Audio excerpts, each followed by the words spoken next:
Salut tout le monde, ici Adrian Mercier. Bienvenue sur ma chaîne, dédiée à notre belle planète et aux enjeux de l'écologie. Si vous voulez en apprendre plus sur comment protéger notre environnement et adopter des gestes éco-responsables, pensez à vous abonner pour rester informé. Prêts à explorer ensemble? C'est parti. Bonjour à tous. Dans cette vidéo, je vais vous plonger dans un monde fascinant et un peu décalé, celui des scorpions. Saviez-vous que ces créatures, souvent redoutées, acceptent de mourir constipées pour assurer la survie de leur descendance? C'est un comportement surprenant qui soulevait de nombreuses questions sur la nature et l'évolution. Je vais vous expliquer comment et pourquoi ces arachnides prennent une décision aussi extrême, et ce que cela a révélé sur leur stratégie de reproduction. Restez avec moi pour découvrir ce phénomène incroyable et les mystères qui entourent ces animaux si particuliers. Lorsque le scorpion est attaqué, il perd sa queue pour pouvoir échapper à son assaillant. Ce sacrifice va entraîner une mort lente et pénible par constipation. Mais ces quelques mois de survie supplémentaires lui permettront d'assurer sa descendance. Que seriez-vous prêt à sacrifier pour rester en vie? Chez les animaux, l'automutilation, autotomie, est une stratégie assez courante pour échapper à un prédateur. Le lézard, le gecko, la salamandre ou certaines araignées peuvent se séparer de leur queue ou de quelques pattes, histoire de détourner l'attention de leur assaillant et de sauver leur peau. Le scorpion, lui, perd volontairement un bout de sa queue lorsqu'il est attaqué.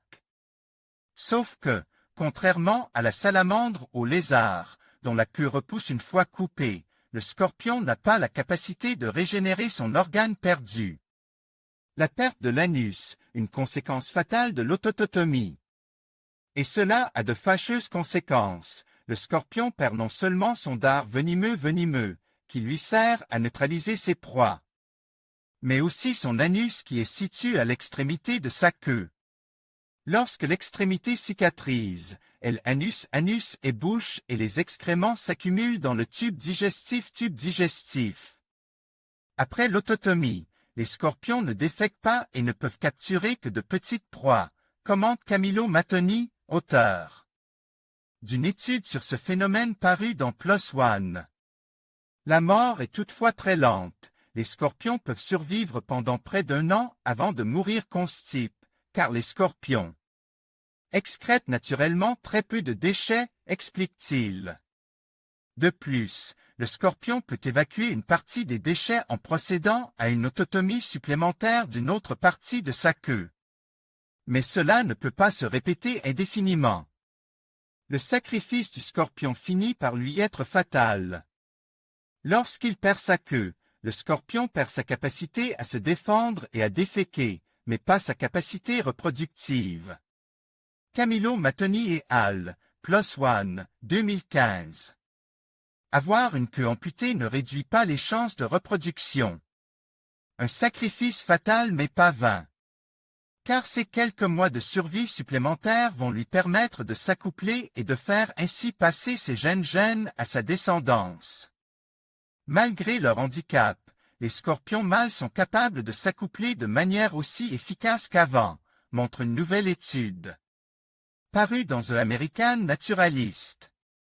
Les chercheurs ont capturé 150 Anantri balzani, une espèce de scorpion qui vit en Amérique du Sud, et on coupe la queue de la moitié d'entre eux.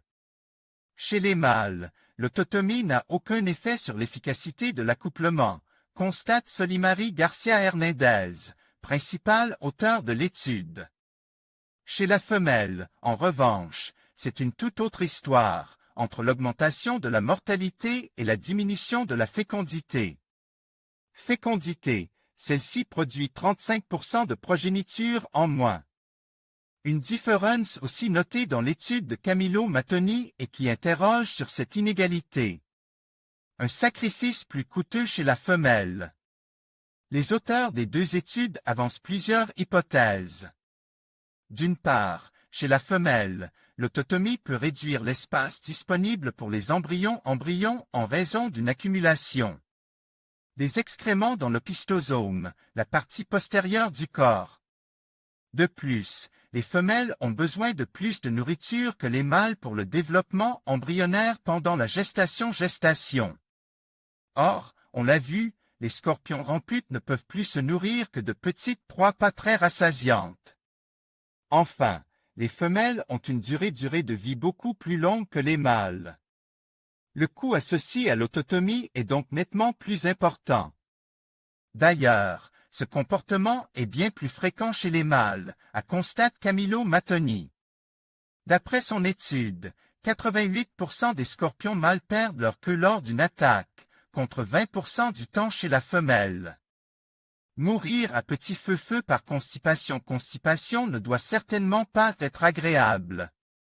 Mais, du point de vue évolutif, gagner quelques mois de vie et être ainsi capable de transmettre ses gènes est somme toute une stratégie logique. En conclusion, cette fascinante observation sur les scorpions nous rappelle à quel point la nature peut être à la fois étrange et surprenante.